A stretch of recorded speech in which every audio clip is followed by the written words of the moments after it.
Welcome to my good bad brain. I'm a normal person, so I'm insane.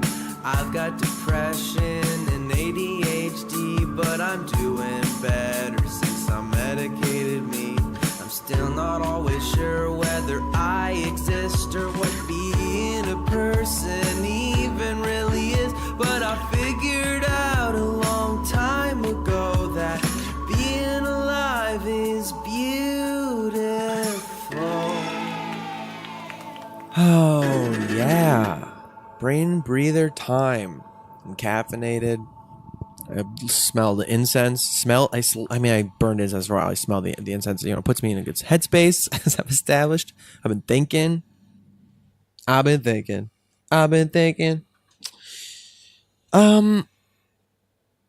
it's nice that I put enough time between these brain breathers. I mean, just personally, at least, and maybe it resonates with other people out there. I don't know. It feels like, because I can go back and listen to the old ones, see where I was at, where I'm at now, what's happening. And I guess, maybe time travel is the theme of what I was going to get into today. I was in Chicago recently, where I'm from. Well, I'm from the North Shore of Chicago, this little town called Highland Park, which is a pretty nice little, very bubble of a town. It's very green. It's very lush. It's very humid and hot. It's very quiet. You could believe nothing is wrong in the world there. Like it showers, like rain showers 2 times a day in the summer, and still the sprinklers come on a few times. Very different from where I'm used to. Los Angeles, which is feels like on the bleeding edge of the world, like all the problems that we face, and politically and economically and environmentally, they're all here, and they're vibrant and they're alive and they're real and they're on fire. And it was weird to go to this place that I spent most of my time growing up for the first time in probably 10 years. It was for a wedding for old family friends. All my family gathered, and we Airbnb'd a nice big house. We all stayed in together, the whole pack. And I saw my grandparents and my dad, who still live there on the south side of the city. My grandma had her 80th birthday. And so it was a very surreal experience to go back to where you come. And I know some people don't leave. Some people are still in the places they're at. But I think everyone can relate to that feeling that can arise where you go back to a place and it is at once exactly the same and completely different from what it was at the time in your past, at the time that you have your memories there and your romances. I've heard enough stuff with Malcolm Gladwell or whoever about memory to know that memories are just not reliable, just flat out, that we invent things and we make things up. And we're so ruled by narratives in general. That's, I think, the whole story of psychology and therapy and self-talk and whatever in humanity is narratives. Like the story that you're telling yourself, the story that you get used to, the morals to the stories that you learn, the fables that make up your life, that you've participated in, that define who you are and how you react to situations and your basic assumptions about the world. A trauma is just a story you've lived out. I'm working on some new narrative stuff for a creative project that I'm producing and writing, and it's very much the little spooky story things, and it's very much to the same thought that all good stories, fairy tales, fables, whatever, they have a lesson they teach you at the end.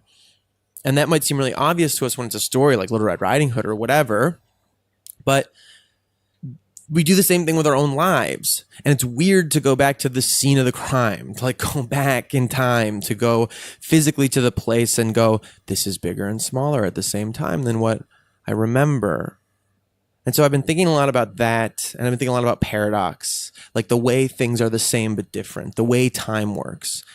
And I'm going to try to coalesce these thoughts. That's the point of the brain breather, right? We bounce around. You get to feel the pinball of what's happening with me, and it might feel very scattershot, but hopefully something comes out of it.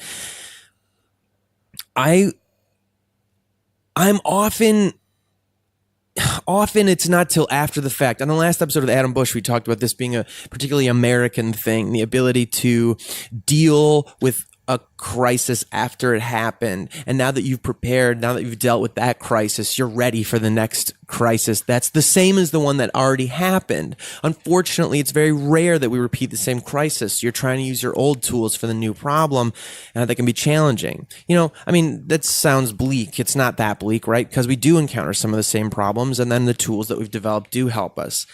That being said, that linear sense of reality, that mathematical sense that I'm going to do this and then I'm going to do this and then this will happen. And now that I know that that will happen, I can apply that knowledge to when it happens again, quickly starts to fall apart in reality.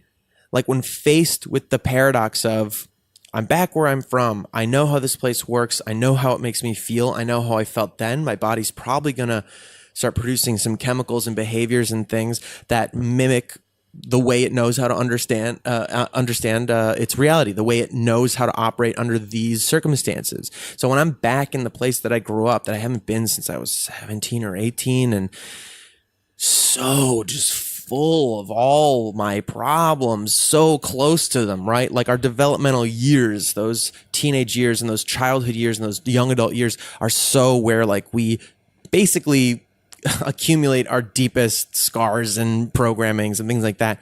And then I'm back in a house in the same town, almost the same place, with my mom and my siblings, and my dad's around, and we kind of slip in. Like I don't realize till after the fact, I've somatically slipped into certain patterns that I had before. I'm more reactive. I'm more, somebody will say something instead of going like, oh, that's just them saying something. I'm right back in the place of like, they're saying something true about me, and that's who they think I am, and that's who they think they are. And oh wow. All the stuff, all the things, the ways you react when you're a precocious teenager who, is there a teenager in the world who doesn't relate to being precocious? You know what I mean? Feeling like you can understand everything if people just gave you enough time to figure it out, but they never give you enough time. And that like essential sense of being misunderstood and being frustrated and being put in an impossible losing situation. And so the only way you deal with it is either by tuning out or by being resentful or by kind of just declaring that you do get it and like, no, I do. I get it. Yeah, I know how things work. Or what combination thereof. And all of it is so human and all of it is so fallible and all of it is so finite. And in the face of something impossible to look at or comprehend, like the whole universe and how it works and how there's as much chaos and lack of rhyme or reason as there is order, like you just melt in the face of it. You can't handle that. And I guess maybe in the weird difficulty I'm having in expressing this idea kind of lies this thing, the paradox of time, of meaning in the places, like of the idea of truth. Related to it, let me try to get to what I'm trying to think about right now. I was thinking about this idea, like a lot of us in like woo-woo kind of circles or who like to use these tools or anything kind of like where we try to take control over our experience in reality, right? There's this thing where we go like, oh, the universe, well, it's part of God's plan. It's the universe. Oh, the universe is helping me or blah, blah, or this or that, right? We like to make fun of it as much as we like to say it. Like, I think there's a difficulty in the idea of the universe is like everything's aligning, things are working out for me. Like things have been working out for me a little bit last week or two in a great way. Like things randomly things I didn't trigger immediately that I went and did something and the result was good. It was just like, it seems a little serendipitous and it seems a little positive and it's easy and kind of feels good to go like, oh, maybe this is like the secret, this is me manifesting things. This is the universe working in my favor. And I like that feeling because it puts you in a space of like flow. I do believe like winning is a habit. Like when I'm doing martial arts or other competitive things or even like video games, I started applying like earlier this year, for fun, I would apply like positive thinking strategies to video gaming. Like if something went wrong in a game, this is so silly, but it's true. And I'm just going to share it. Like I'm playing League of Legends, right?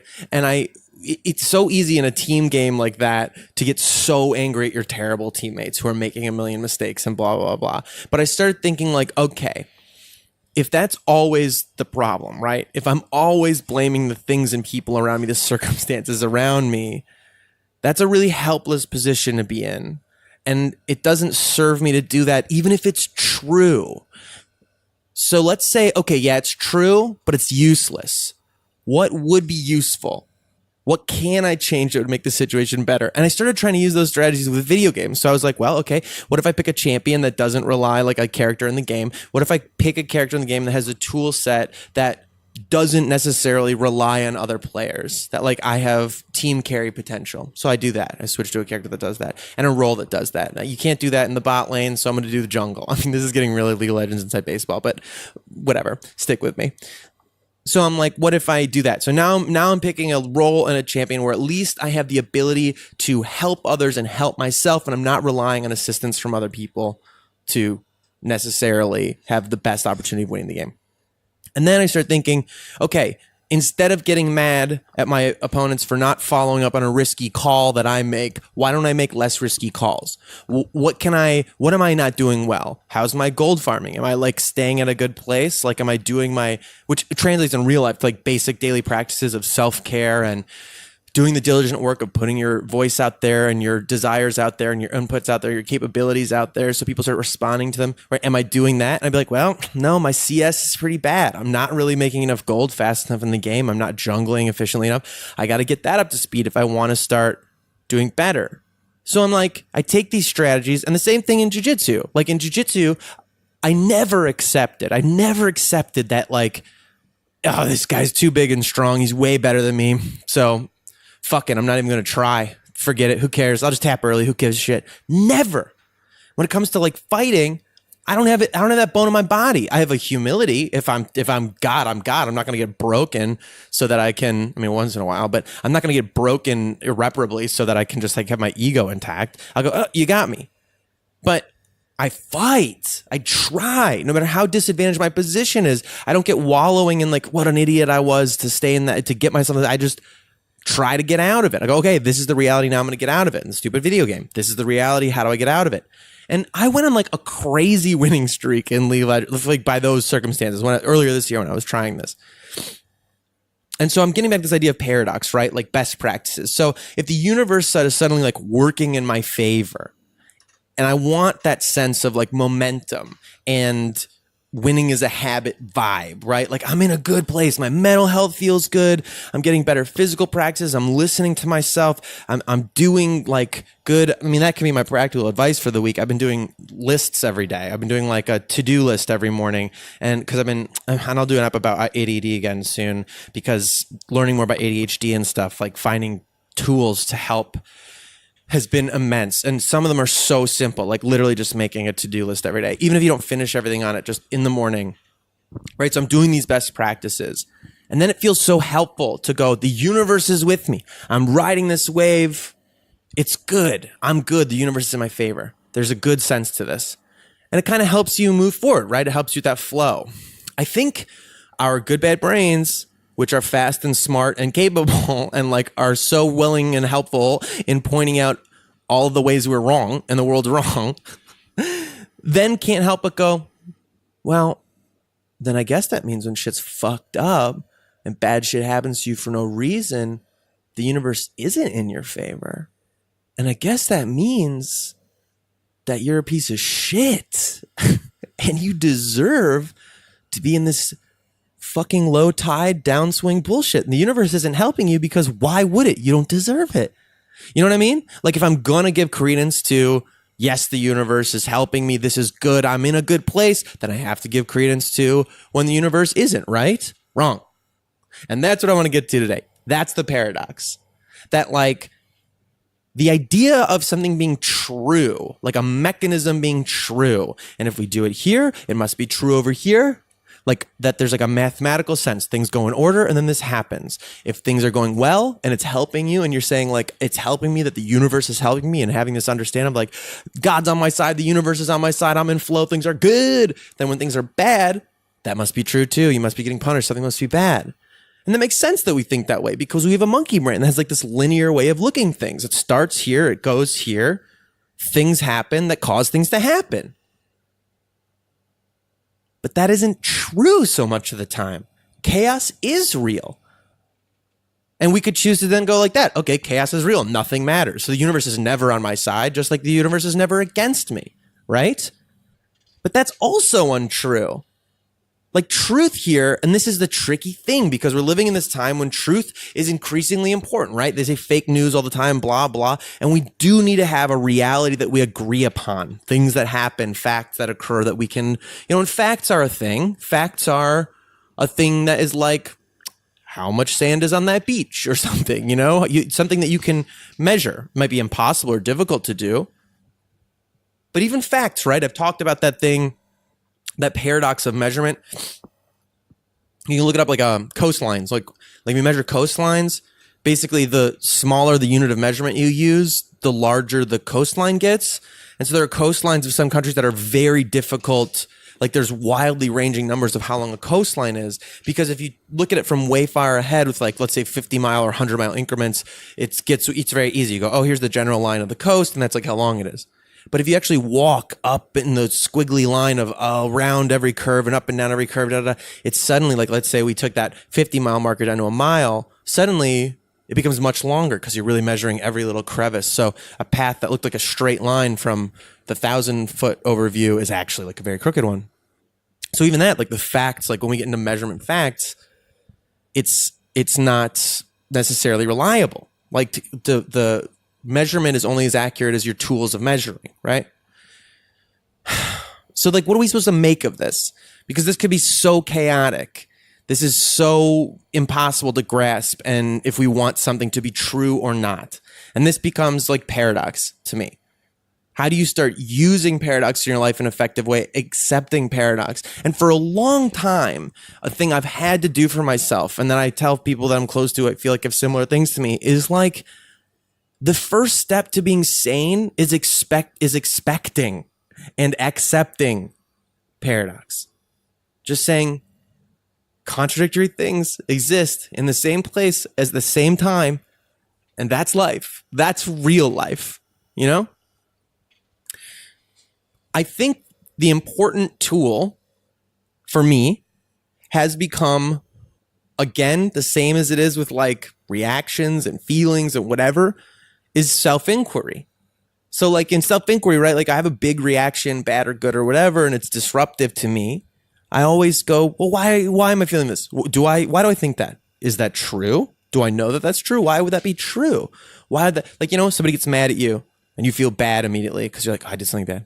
Well, did I do something bad? Let me think.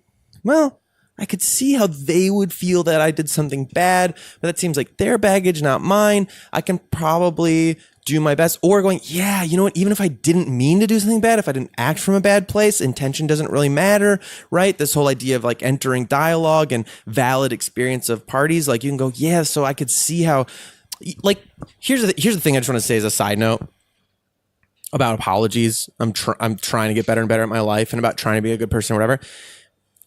We seem so obsessed with intention behind hurting people. Like, if you hurt somebody and you didn't mean it that way, you go, oh, no, I didn't mean it that way. But let me explain to you what it means to me. And then you'll understand that it doesn't hurt you and, blah, blah, blah. I always say like, okay, well, let's take this idea of a psychic or mental wound into like a physical one, right? If you were talking animatedly in a conversation at a party or something, does anybody else do this? Has this ever happened to anybody else? Or on the street or whatever, on the phone, you're not paying attention, and you flung a hand out for like, and then this huge explosion happened, right? You whip your hand out to the side or something like that. And at that exact moment, somebody turned and walked and just, you smacked them in the nose, you bopped them in the nose with your hand. You wouldn't get mad at that person and go, I mean, you might, like, I guess some people would because they're so incapable of doing something wrong and apologizing and whatever. They're so worried about it. But most likely in the context of a physical accidental wound that you've caused somebody else, you wouldn't go, oh my God, I didn't even mean that. So your nose can't be hurt. Your face can't hurt because I wasn't trying to hurt you. That word doesn't mean that to me, or whatever. And for sure, that would take some sting out of it overall, right? There's no longer the evil intent of assault, which is truly like probably one of the worst parts of assault in general, is like knowing is like another human trying to hurt you, is such a psychic damage, there's such a darkness in the world, right? So that would be good. You go, oh, I'm so sorry. But you'd also go, I'm so sorry. Let me get some ice. Let's try to figure this out. I'm so sorry. I can't believe I'm so sorry. You'd feel bad because you had hurt that person without meaning to, you know? And so I feel like in psychic stuff, same thing. If you do something wrong, right? And you want to like freak out about like, but I didn't mean it like that. You just have to understand what I meant. And then if you can get past this idea of like guilt, of like we're always in a court of law trying to like prove why or whatever, and that defines the thing, and just accept, no, you hurt someone, and just be able to operate from there. And that person is probably a mature, smart person too, who can go, I understand what it means to you. I just want you to know what it means to me. And then you can like amend your behavior off of that, perhaps, just so you know. Like then you'd give a shit, right? Because you just know, oh, it hurts somebody else.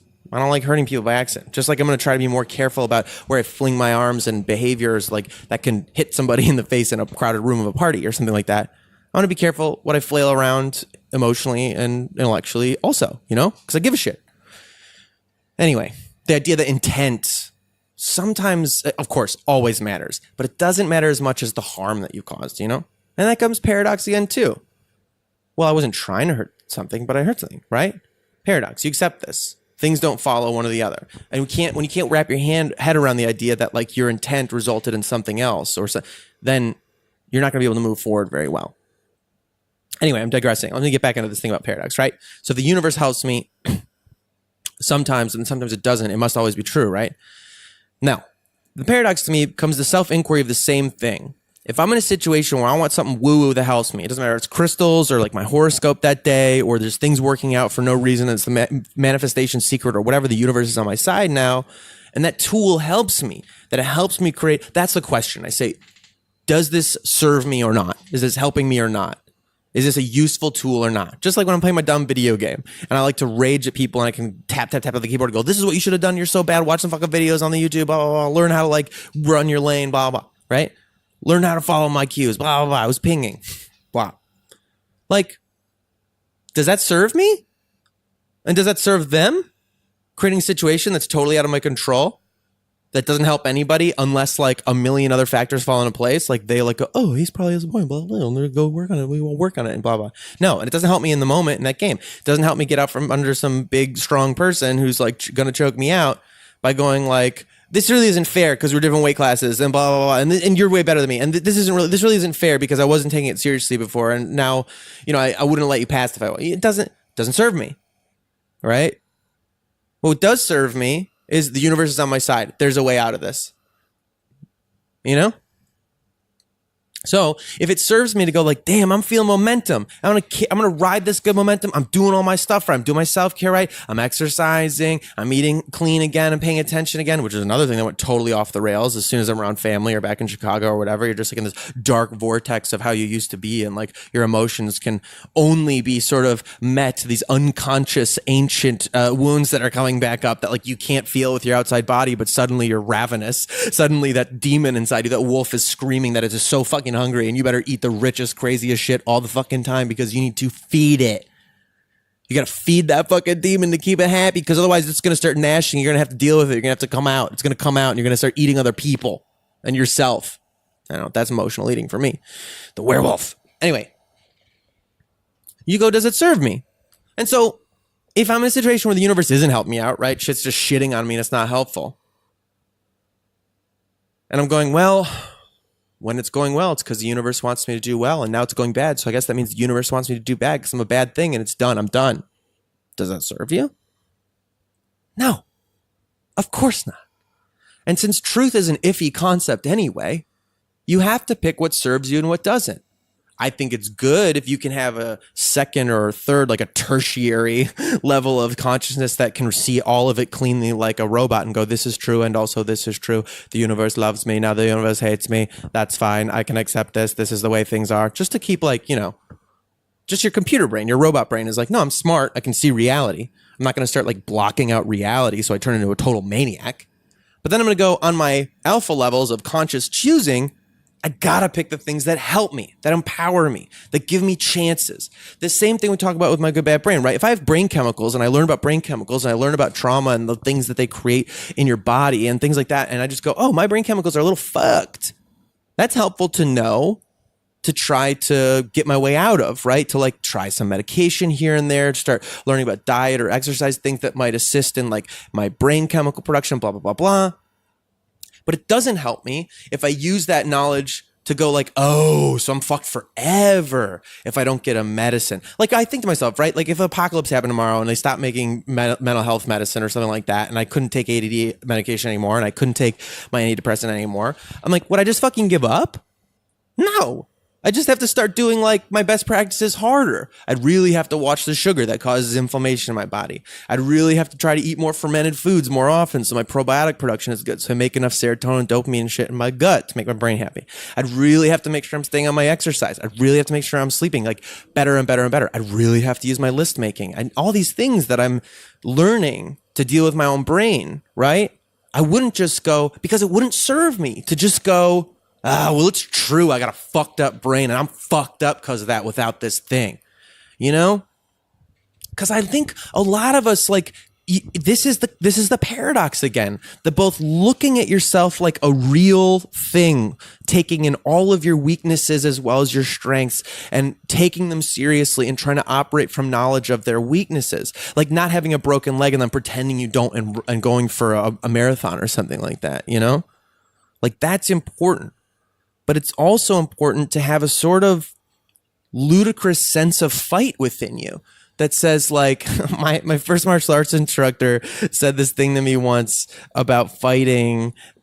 He said like, I might not get a steak, but I'm gonna get a sandwich. Like that attitude of with an opponent, no matter who the fuck it is, you know, like that, like I might not win this fight. I might not beat the shit out of you. I might not win the victory of the day, but you're going to know you were in a fight. It's going to be bad for you. You know, like in the wild, like a lion could probably beat a hyena like 9 times out of 10, like if it got down to it. But in the wild, even like a porcupine or whatever, wild animals know like a little cut could be like the rest of my life. It could be an infection. It could be, that's it. There's no reason to get into bad scuffles, right? So making yourself powerful, empowering yourself to the universe and telling the universe like, hey, universe, like I might not get a steak. I'm gonna get a sandwich though. You can't just break me by like shitting on me for a little bit. You know, I'm not going to stop going outside because it's raining all the time. I'm going to put a coat on. I'm going to take an umbrella. And if I don't have those things, I'll get wet. I don't give a fuck. You know, the universe isn't on my side today. Okay. I'd love to fight the universe. We were friends last week. Fine. I think they'd make a good sparring partner too. You know, like this ludicrous sense you have to have. That's the paradox. Does this serve me or not? Right now, it's serving me. It's working out. Secret's working out. I'm riding high on this wave, baby. Next week, the universe starts fucking me again. Jobs start disappearing. Good things start disappearing. You know, got to forgive myself if I fuck up and get into like wallow in depression. That happens to me sometimes. What are you going to do?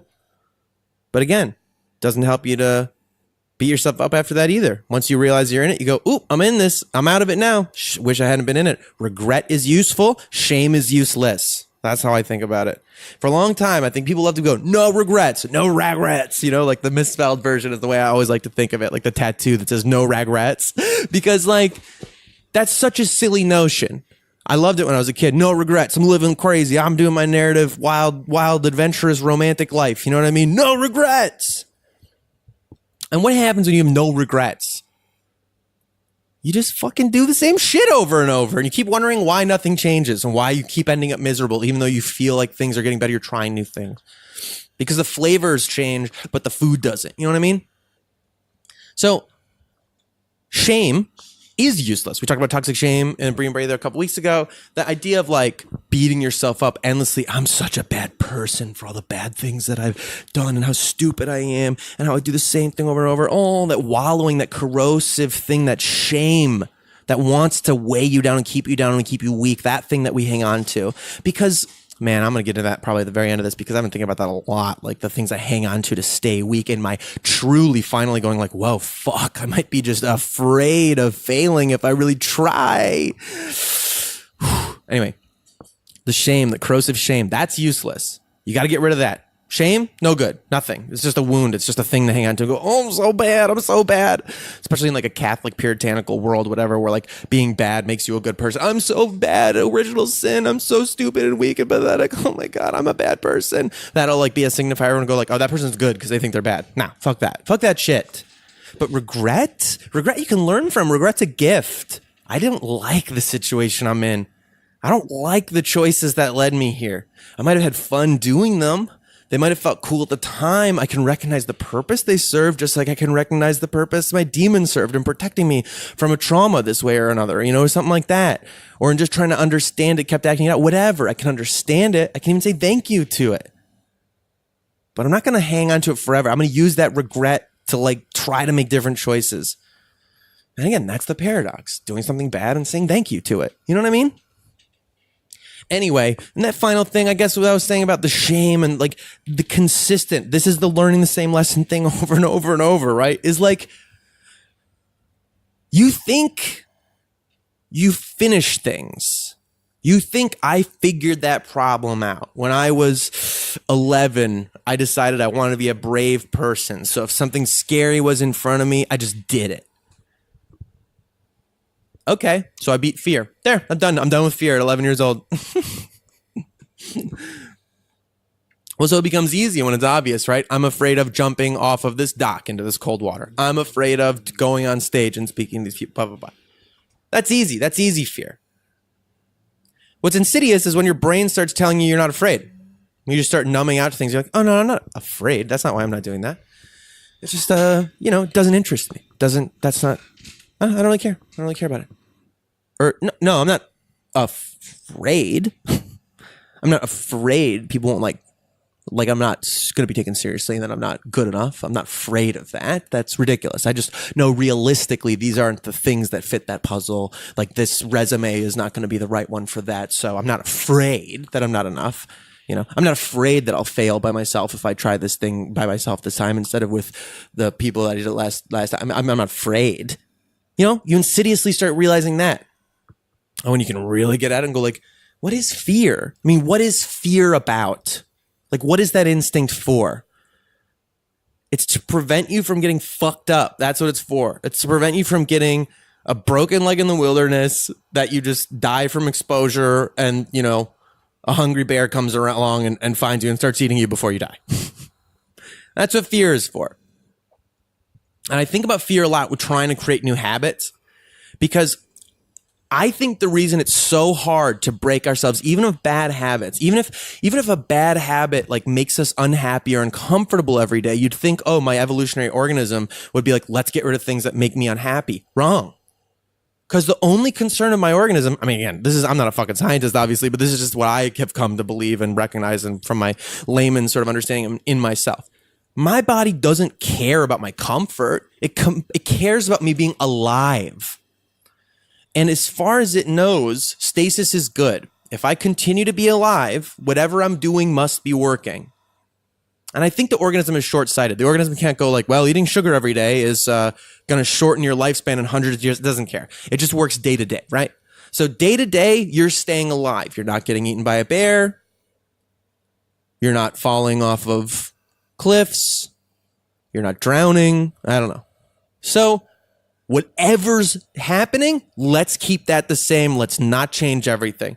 The body has very conservative mindset about the way it governs, And so that becomes fear. That fear becomes very useful. Fear keeps me alive.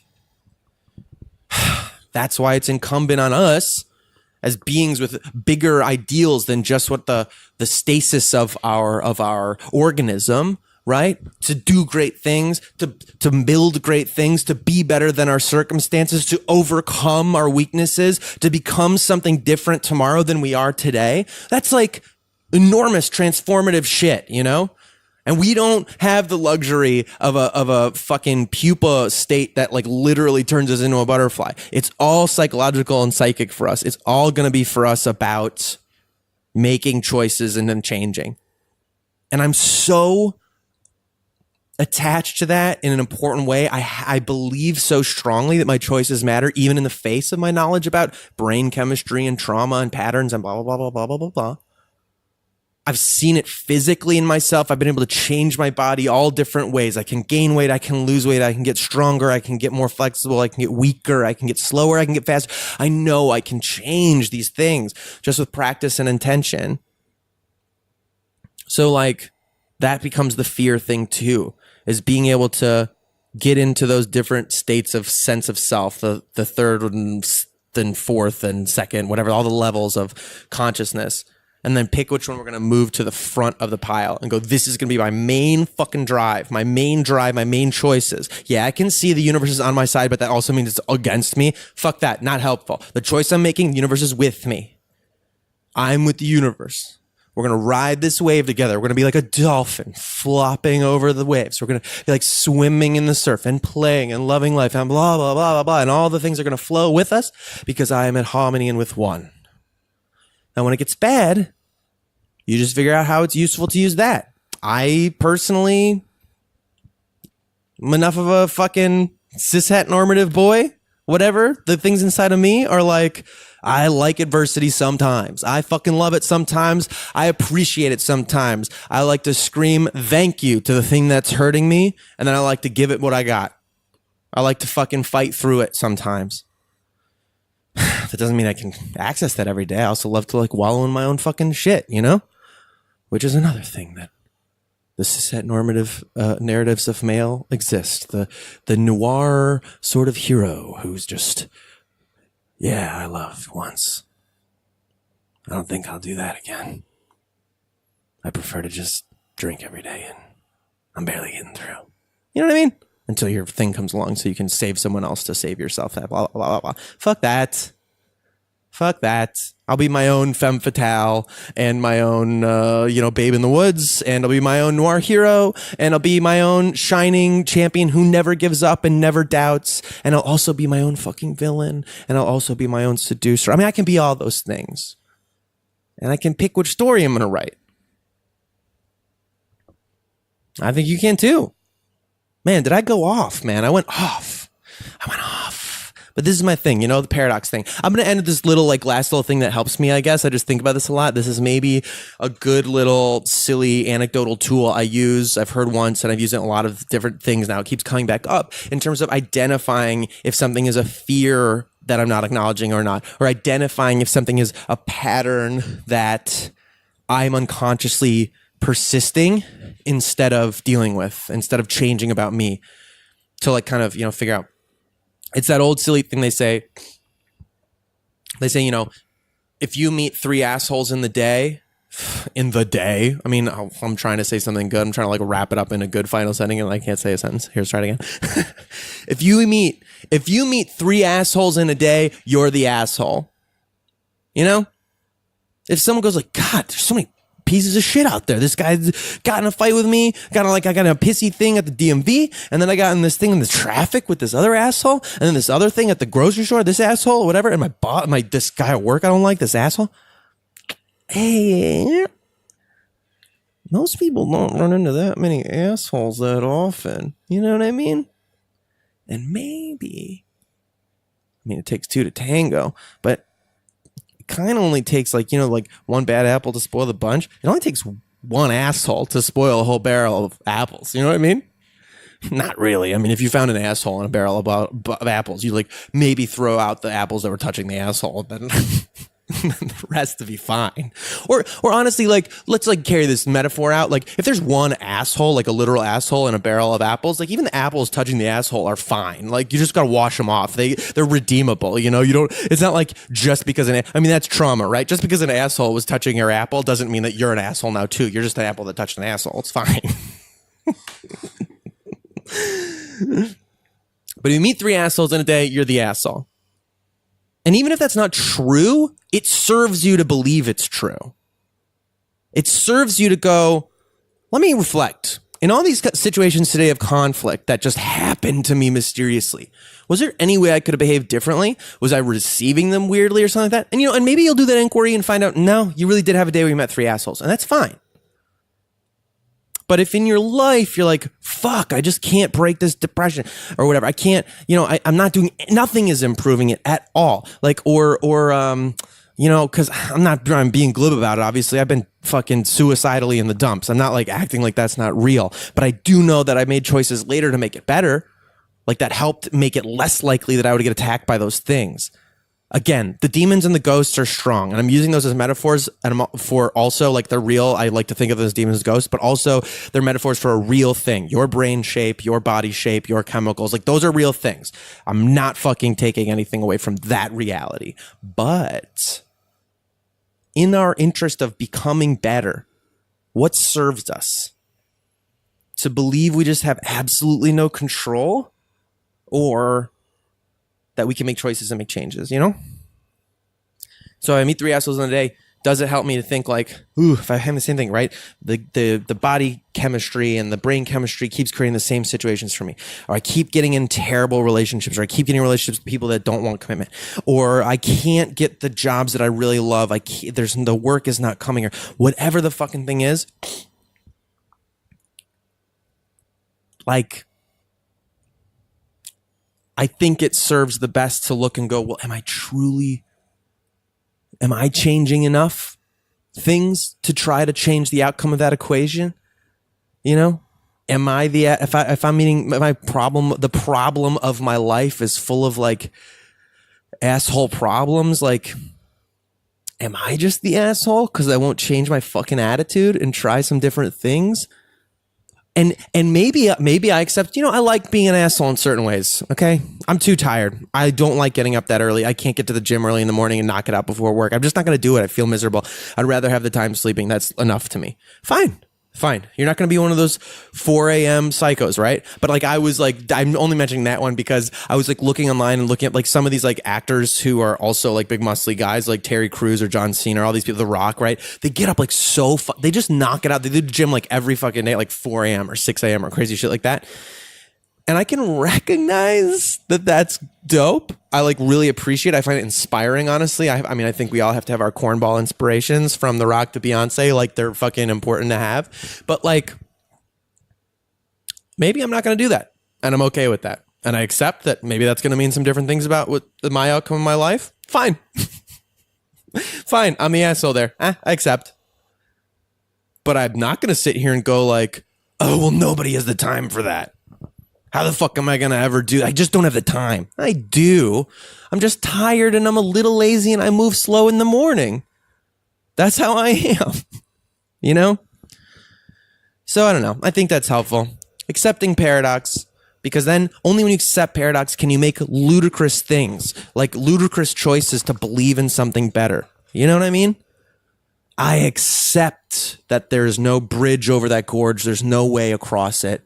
But we're going to fucking build one. People will tell you they're crazy on the Oregon Trail. What? No, we got to caulk the wagon and float it. And you lose all your clothes. And several wagon tongues. Whatever a wagon tongue is. I think it's part of the axle. Like that attaches to the oxen. All right, I think that's enough brain breather for today. Paradox, time travel, breaking out of our stuff, doing better, making choices, believing in the impossible. We meet 3 assholes in a day, you're the asshole. And I guess just self-inquiry is always the fucking answer. Is that true? Why? Why is that? Is that true? Could that be? Just a general question mark about our experiences all the time. Reflection. As a final note, I'm putting out a weird, I made this thing a little while ago. It's called a dream tape. I do these poems, right? I do this collection of poems, which I'm looking for publisher. I kind of like to. In the vein of this stuff, like ludicrous goals, right? Things that we want to do. I want to publish a book of poems one of these days. So, and I have a vision of what it looks like in my head and blah, blah, blah. So now I got to reach out and find places to do it. And part of what's been helping and prompting that is doing the poem project on my Instagram. I do pretty much every day, miss a couple here and there, but Jarrett's Poem Corner. I've got 100 poems I wrote, and I'm like going to get them all together in this collection. And I wrote them over a decade or so, and I just never really did anything with them. So every day I go online, ask somebody to pick a number between 1 and 100, because that's my favorite way to do the poems, like a little fortune teller book almost. And then I,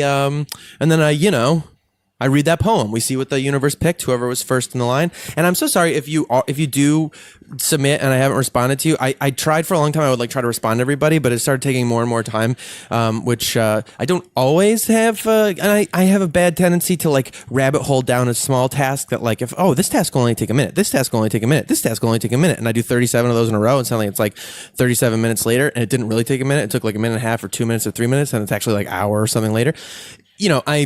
I got to stop doing that a little bit. So I haven't been responding to everybody who submits. I can only get sometimes to the first person, so we get the poem out. But anyway, I just want everybody to know that I really appreciate anybody who's participated there.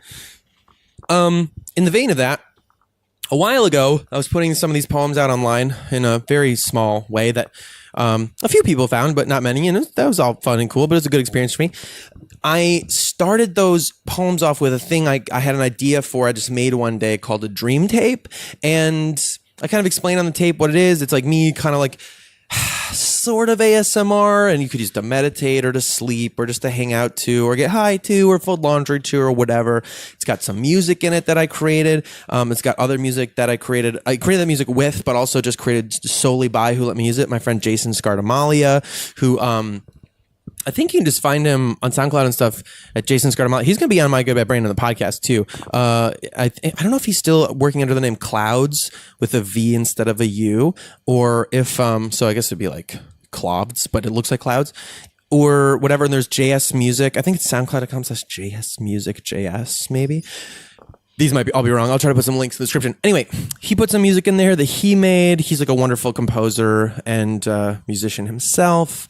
If you watch HBO at all, his song, one of his songs was in the season 2 trailer for the season this year. Anyway, so it's this tape, this dream tape that I made, which I just want to do dreamy little spaces. So I'm kind of quieter in the way I talk, and there's little sort of narrative parts. There's poems, and there's a song, and there's rain sounds and sounds of my neighborhood and little meditation, sort of weird reflecty things. And it's a dream tape. It's my little dream tapes. So I'm going to put that out just as a little bonus for My Good Bad Brain stuff, because I think based on the other things I do, maybe some of y'all would like it.